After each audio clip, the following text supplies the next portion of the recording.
यवतमध्ये 48 तास जमावबंदीचे आदेश लागू करण्यात आले। धार्मिक आणि राजकीय कार्यक्रमांना आता बंदी करण्यात आलेली आहे। 5 पेक्षा जास्त लोकांना एकत्र न येण्याचे आदेश पोलिसांची स्पीकरद्वारे गावात फिरून सूचना करण्यात आलेली आहे। दौंड तालुक्यातील यवतमध्ये आता तणावपूर्ण शांतता आहे। पोलिसांचा मोठा बंदोबस्त या ठिकाणी तैनात करण्यात आलाय। जमावबंदीचा आदेश पोलिसांनी लागू केलेले आहेत।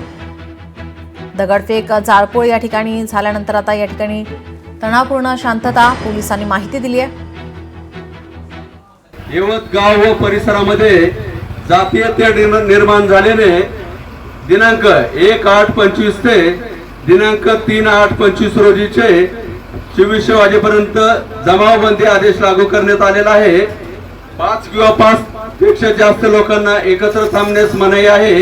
बेकायदेशीर शस्त्रे, लाठीकाठी, अग्निशस्त्रे बाळगण्यास मनाई आहे।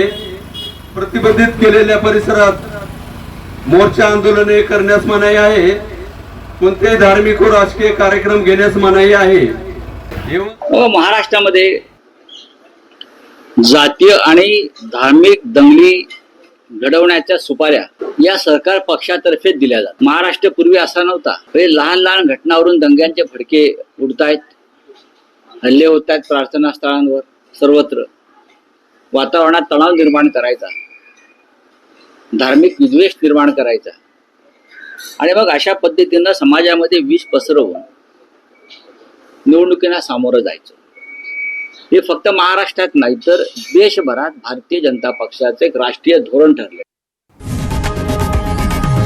लोकशाही मराठी ऐका, पहा, जागरूक रहा।